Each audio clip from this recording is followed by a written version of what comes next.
subtitling company.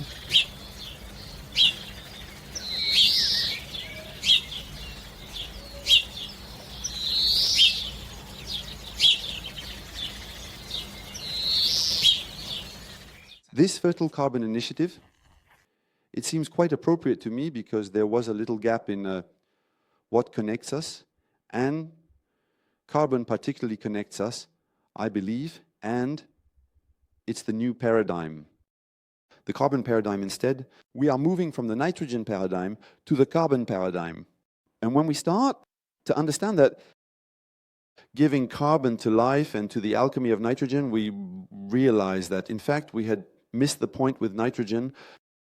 I'm glad I brought you here. So here, a pile of stones where the carbon is gone. If the carbon is gone, so is life. There is no more water, no more soil, no more biodiversity, no more microclimate, no more landscape. We have put characters to replace the trees, but here we are still on a pile of stones, this mining agriculture. So, a pile of stones under reconstruction, but in a state of emergency, Marceau. Yes, in a state of emergency, that's for sure, because ultimately, on a pile of stones like this, the big issue is the impact of the stone that absorbs light energy and stores it as heat and then re-emits it. And when we talk about climate change, we tend to immediately think of carbon and atmosphere. There is also the way the planet radiates, resonates with that atmosphere. The stones are substances or minerals that should not be visible on the surface and on the Earth's crust. This skin must always be a living skin. And there, the act of exposing the stones and striving to expose the stones is a real experience. Beyond the undeniable lunar aesthetic aspect, it's truly magnificent. All these pebbles with plants growing among them. In fact, it's completely impossible, like the image of life. And we find ourselves in an impossible situation that we are witnessing, experiencing.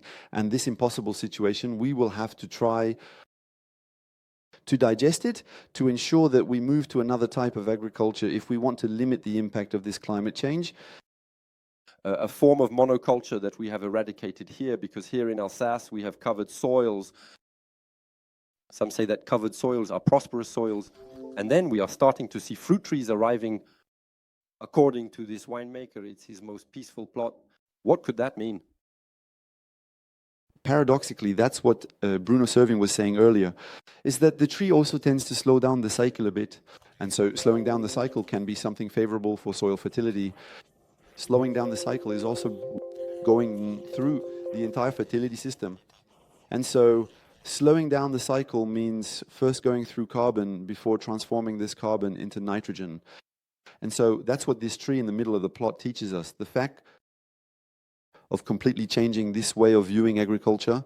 It's true that it's very particular because here in Alsace there is a rainfall pattern, even though it is relatively low in Alsace, contrary to what one might think. We still have other types of soils, another type of climate, which is much less Mediterranean or oceanic. We have water shortages, but we also have a lower water consumption. So that's still a bit of a peculiarity of the South. And most farmers tell us that they cannot cultivate in the south with cover crops. And so there is this issue to address. There is a water management issue. And this water management issue, we will have to tackle it because actually, I think it's a mistake to think that cover cropping is competition. It is competition, but in the long term. And this is where the slowness will need to be digested, digesting the slowness of the process to rebuild, to restart these fertility cycles that are profoundly beneficial, including for water within the systems. Here are fertile landscapes that cultivate carbon and water. Here in Corsica, we like to recall the DISP, the expression of the tree in the territory. Do you want me to react to the dispersion of the tree? Well, earlier, Geneviève was telling us that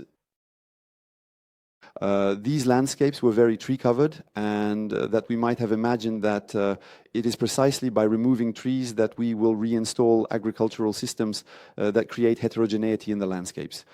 And once again, it is this connection and this heterogeneity that will allow us to continue cultivating, to continue making the agricultural system thrive. And that's what's difficult. There's a kind of antinomy between what we project of nature that is preserved and what we must project, what we can project of our place. As a farmer in this system, the place of humans, do we reject the place of humans and sanctify, or do we include ourselves in the system and intervene, even in areas where we think we cannot cultivate properly? Like in this area here, where if there are no trees, there is nothing. If there are no trees, it's a desert. Sometimes you have to reopen to be able to benefit from the tree. That is to say, probably if we let it be, there might be a forest that would establish itself, but would there be more diversity in that place? Would there be enough territory to feed humans? And it's always these somewhat delicate questions that we have to tackle. Yes, there are many of us, and is the fact that there are too many of us really prohibitive? Or can we manage to organize systems so that even with many of us, we cultivate life? In any case, you answered well, because in this image, it was necessary to say the tree hydrates dry environments. Well done, Marceau. The pig also stimulates biodiversity and also stimulates soil life. The pig is a factory for producing bacteriological bombs. It eats, it consumes, it poops. And when it poops, it creates leaven of biodiversity, leaven of stimulation, of soil fertility. So livestock farming is an indispensable tool. And we absolutely must consider livestock farming as a tool for building our agrosystems. We will come back to that, thank you. Have you ever eaten ham? Agroforestry, it seems so. I have a friend who is fantastic and who processes agroforestry pigs. I don't know if they are black pigs from Bigorre, but it seems like it. And indeed, yes, I have already eaten agroforestry black pork with meat of a quality that is fantastic. If it is processed correctly, it gives us foods with a richness in minerals, a nutritional richness that is fantastic. And this nutritional richness must always be considered alongside the quantity of food, because in fact, it's not just a matter of quantity in agriculture. Often we are told, yes, we need to produce a lot, but in fact, we need to produce quality. We all know today that a tomato grown in living soil at equal weight contains 2 to 3 times more nutrients than a tomato grown in a soilless system. This is something we need to be concerned about. If I dared to make a pun, I would say that agroecology is the good life. Here we are in Rabat. We raise lambs, but we also grow grass, cork, acorns, honey, and many other things. We are at the gates of Rabat. Here too, without the trees, this area would be a desert. We have gained altitude, and finally, we have diversified. We think and we thought it was impossible, and they did it because they had no choice.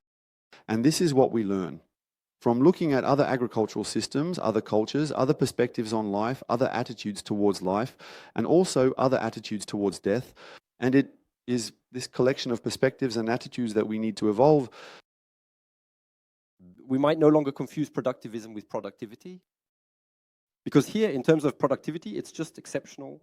And Mathieu Bessières, who is here in the room, will remind us that there are at least as many grasses under the trees as there are no trees. So there are at least as many grasses, plus wood, plus fruits, plus flowers, plus insects, plus butterflies, plus everything we're trying to save, with big laws, with big principles, with big rules, with big charters. In the end, the farmers have implemented it. Ah, that's fantastic. Marceau is happy. That's it. I managed to put it. It reminds me of Mathieu and what Mathieu brings us in terms of perspective. Mathieu is good. They are good. Mathieu is like an alter ego for me of the plant. Annual, biennial, or perennial. I take care of the perennial plants. Mathieu takes care of feeding the animals. I know a farmer who tells me that he is not a livestock farmer, he is a grass farmer. The animals eat grass. And actually, for me, that's a change in the way of thinking about things. We realize that a pasture that is grazed properly, where we manage correctly how the animals eat, the grass but is more productive than if we don't maintain it. And that's what's extraordinary. It means we can add more everywhere. Stimulate sun because we produce. And that's what's fantastic about this vision of agriculture and livestock around agriculture. We should be able to use the animal not as something that will compensate, spend too much, which is a food that degrades. In fact, it's a food that allows for gradation. That's what's fantastic.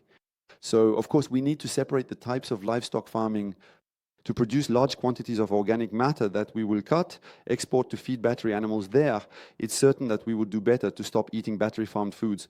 There is no doubt about that. But on the other hand, questioning where our food comes from, how it is fed, how it participates in the system, that is fundamentally important.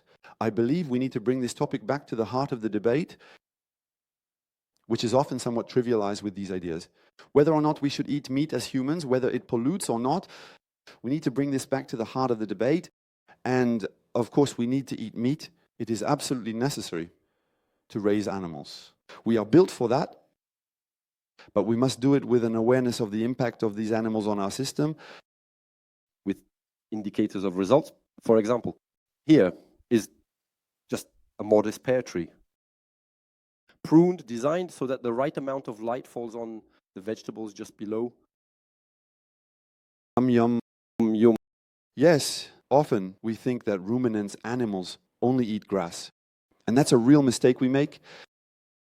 That's not at all what actually happens. Animals love to eat woody plants. And we see it when we're in a meadow and we prune a tree. In summer, a part of the tree, of course, you shouldn't prune the whole tree in summer. Otherwise, it will physiologically wither. But when you prune a tree in the middle of summer, you notice that the entire herd comes to consume that tree because actually something happens in a woody plant, something fundamental in terms of diversity, the quality of the food. We talk about the quality of food, I mentioned it just before, for humans, but we also need to have this awareness for animals. They too, in fact, need quality food. And if the animal eats well, the human eats well. And that is fundamental. We even included the dung beetle, because when we find the dung beetle in the meadows, we will truly have biodiversity for every square meter. And yes, and that's also great to have included the dung beetle. Thank you. Alain, I have a confession to make to you. Our comedy shouldn't last for hours because there are people after us. I don't know if they know, but Paul Lou, he came especially. I don't know if you realize it. He took the wrong highway exit, but he's still here. I shouldn't have been invited. You shouldn't have been invited. Yes, I was taking a big risk by having you come to the site. We think... But well, he's laughing, so... We think about raising animals. So raising animals, yes, great. But actually, we don't just raise the animals we eat. We don't just raise the animals we milk or use. We also raise the animals in the soil. That is to say, when we talk about functional biodiversity, it really, really scares me. Because in fact, it means we only take what seems beneficial and favorable for our system. The dung beetle is an animal we raise because we raise animals that produce dung.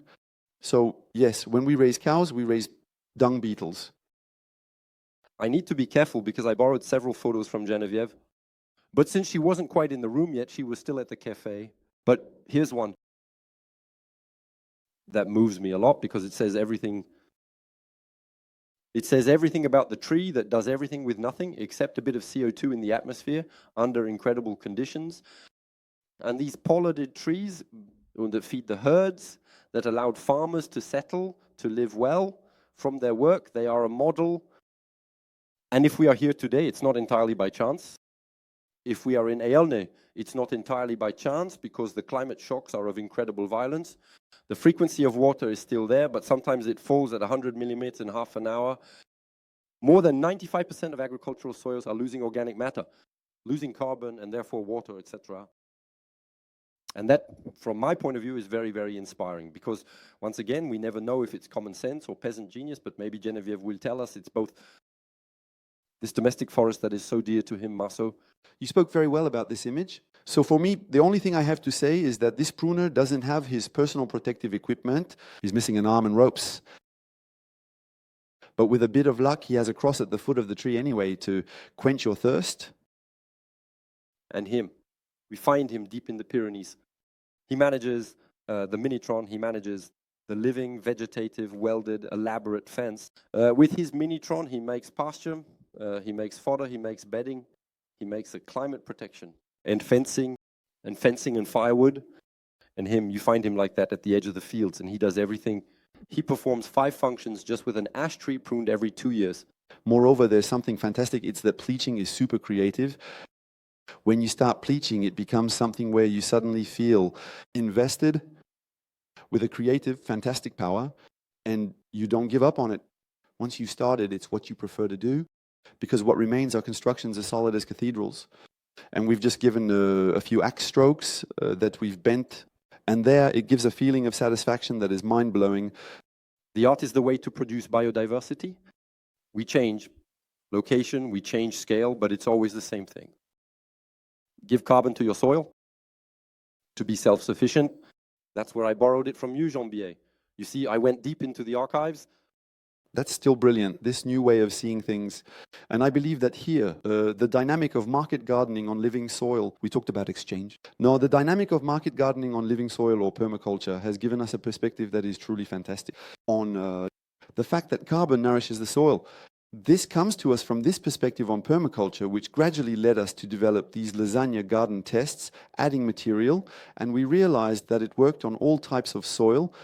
And that's what's fantastic, is that we realize here that the plant is indeed a generator of all living systems, and that we can even start to cultivate, thanks to these materials, annual plants that would normally need, we thought, no competition at all, and that to germinate a seed of an annual plant, we are forced to destroy everything for it to sprout. And in fact, we realize that it's not an obligation. As Hervé so aptly says, the art of taming the sun is to cultivate the rain and produce fruits and vegetables with very high nutritional value. But I think you just said it. We do not forget in this Keystone Agroforestry the fertility of the soils. We do not forget the cover. We do not forget the pride of these farmers who thereto achieve absolutely incredible feats to ultimately lay on the ground a litter that is indistinguishable from that of a forest litter. You just have to walk in slippers or sandals in those fields. You never feel a clod, you never feel any difficulty. Soils that are not in precariousness, but in a loop of absolute fertility, because here we roll and sow behind. We do not turn everything upside down. We do not break the survival cover, and even less the epidermis. And it results in this. Once again, I think Christian was taking risks by staying in front of the roller. So I would tend to say once again, be careful with what you do in agricultural systems. Even walking around in a jungle like this, because there can be snakes, leopards, and sometimes even dragons. We are lucky living in France, as we can walk around naked almost anywhere without taking risks. Yes, almost. Still be careful. So there you have it, these covered soils, these prosperous soils, but rich in this carbon. So that this soil ratio, which is important in agronomy, we will talk about verticality, porosity. Conrad will come back to it later.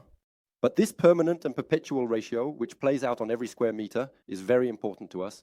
Here, what this image evokes for me is that until not long ago, we thought that sowing under cover or working in permanent cover was not possible without glyphosate. And then we realized that we are developing systems, the farmers with their ingenuity, the machine manufacturers with their ingenuity as well. When they are at the service of the system, we start to be able to build intensive production systems with soils permanently covered without using phytopharmaceutical products. And that is truly fantastic. It's very good news. There is still development to be done. We still have a lot of progress to make, but I trust in our ingenuity. Yes, it can never be said enough. The best weeding technique is a plant, because here there's no need for the expression of dock, wild oats, thistle, or other weeds, for example. Yes, it's about the conditions for emergence, dormancy, and we see all these seeds that germinate only when they have the space to germinate, when they have a role to play. And so that's what's fantastic. It's seeing how beautifully and well life is constructed and how everything has fit together to build a story, a global collective story. In fact, these plants are all independent from each other, but at the same time, they are all in constant collaboration to create a paradisiacal world. That's what's fantastic. It's this message that is extremely positive, seeing that we can always have this goal of paradise, of building paradise. You have the opportunity to build your paradise.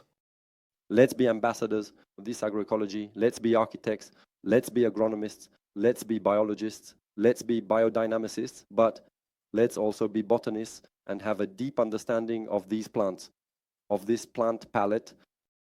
Incredible, which provides us with all the services we truly need. The solution lies in the plant. It is not in metal, it is not in chemistry, it is not in satellites.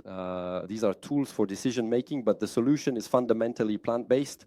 There aren't many true botanists, and that's what's complicated. We realize that botany is something that has been overlooked, a bit like ecology, which has never been a subject but should be the mother of all subjects. Actually, we should do math, physics, and French while doing ecology. And that's something we've somewhat forgotten. And what we see with the emergence of people like Gérard Dusseuf, who have left us a legacy, their way of seeing botany is that it's not just by knowing the names of plants that we do botany, it's by knowing their place and role in the system. And that's also a perspective we need to develop, actually. We are making a call.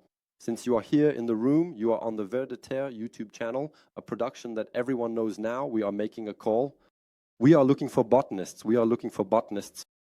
Come, join us, become ambassadors of this agroecology. Be transmitters, initiators, storers, and disseminators of information. We are also looking for naturalists and naturalism. It's not just about taking photos of birds and counting them. It also means helping us as farmers to understand what birds need to exist.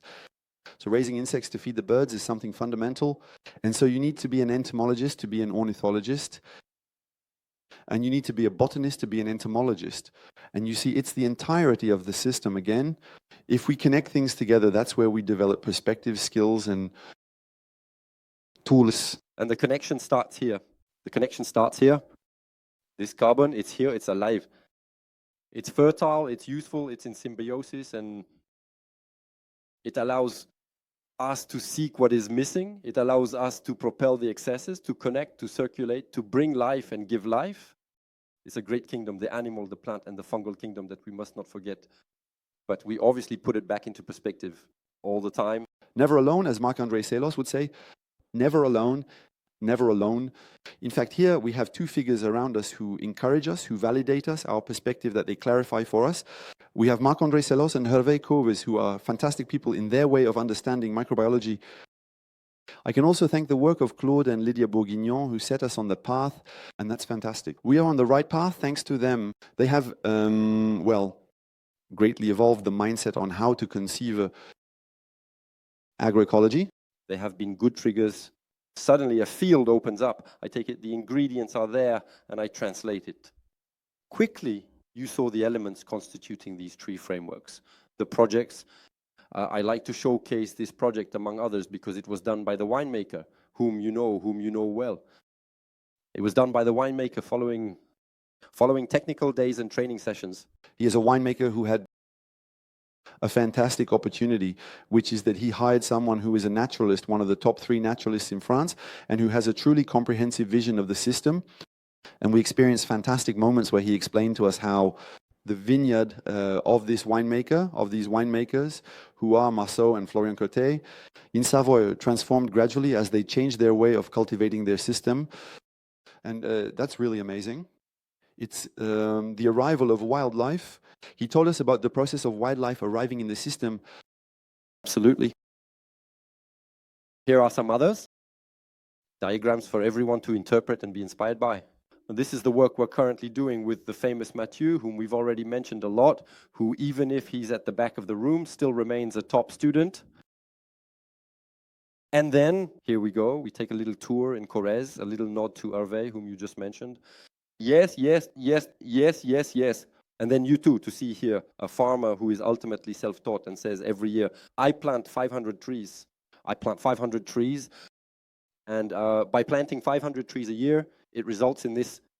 You can clearly see the phasing, you can clearly see the age of the trees, except that today we see that this farmer earns as much money with the chestnuts, since they are chestnuts, as with his livestock, which is itself protected, which is in rotational grazing, etc. So here's this combination. It's a combination of basic principles, which are seeds, in this case chestnuts, which eventually become trees, which create landscapes. In any case, Corrèze was entirely built like this long before this dear farmer did this job. We realized that all the coppices in Corrèze were former chestnut groves with spots of old chestnut trees that were abandoned, transformed into coppices, and which today are simply used to unfortunately produce wood, energy, and it's a disaster. I think replanting chestnut trees and recultivating chestnuts would not be a good solution. That too, whether they go through the pig or our stomach, is not bad. Here are quickly the products of this agroforestry. Here it's more about wood, fertility. It could be wood for energy. It could be wood for litter. the idea of, yes, but the trees will take up space. Yes, maybe they take up a bit of space, but this space is so compensated by other services. They will take time, yes, but this time gives back ingredients, elements. There is phenomenal energy in wood. By the way, you just need to use a lighter and ignite your wood chips to realize that the energy contained in wood is extraordinary. Try burning a small pile of chicken droppings, as François Mullet tells us. You'll see that it will smoke a lot and there's not much energy contained in chicken droppings. Yet, that's what we use to enhance our systems. A little insight into these result indicators that are dear to us. There is no agricultural system, regardless of latitude, longitude, scale, or size, and the form that escapes from agronomy and agroecology. And Paul will return in a few moments. A result indicator that is very important to us is knowing whether we are storing or depleting. Are we enhancing or degrading? There you go, to conclude with this potential keystone agroforestry. And this footprint, am I in an agroforestry landscape?